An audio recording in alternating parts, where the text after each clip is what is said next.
chapter 6.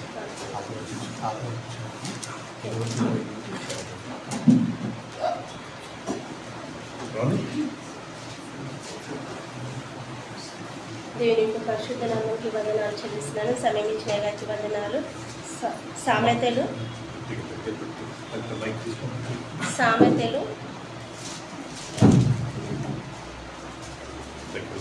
సామెతల గ్రంథము 6వ అధ్యాయము 20వ వచనం నుంచి చివరి వరకు చదువుకుంటాం.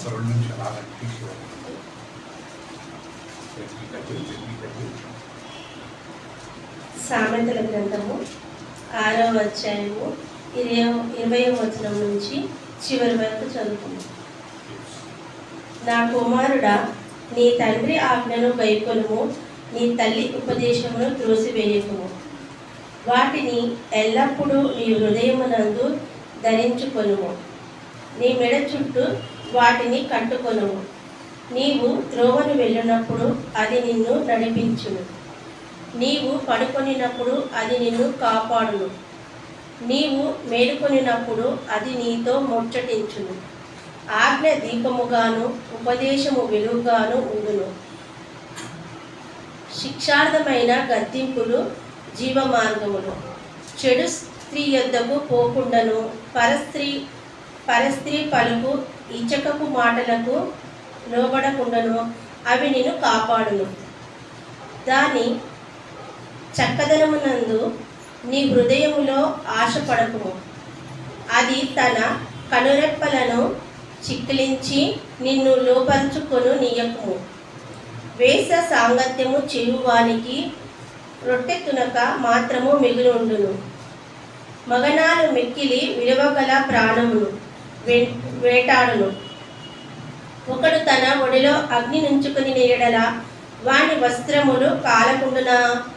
ఒకడు నిప్పుల మీద నడిచిన ఎడల వాని పాదములు కమలకుండునా?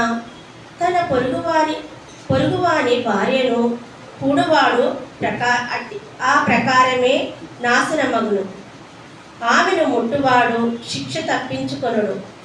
దొంగ ఆకలిగొని ప్రాణరక్షణ కొరకు దొంగిలిన ఎడల ఎవడునో వాణ్ణి తిరస్కరింపను కదా. వాడు దొరికిన ఎడల ఏడంతలు చెల్లింపవలెను, తన ఇంటి ఆస్తి అంతయు అప్పగింపవలెను.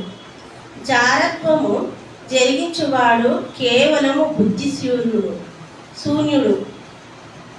ఆ ప్రకారము చేయువాడు నాశనమును కోరువాడే. వాడు దెబ్బలకు అవమానమునకును పాత్రుడగును. వానికి కలుగు అపకీర్తి ఎన్నటికి తొలగిపోదు. భర్తకు పుట్టు రోషము మహారౌద్రము గలది. ప్రతీకారము చేయు కాలమందు అట్టివాడు కనికరింపబడడు. ప్రాయశ్చిత్తమేమైనా నీవు చేసినను వాడు లక్ష్య పెట్టడు. ఎంత గొప్ప బహుమానములు నీకిచ్చినను వాడు ఒప్పుకొనడు. ఆమేన్.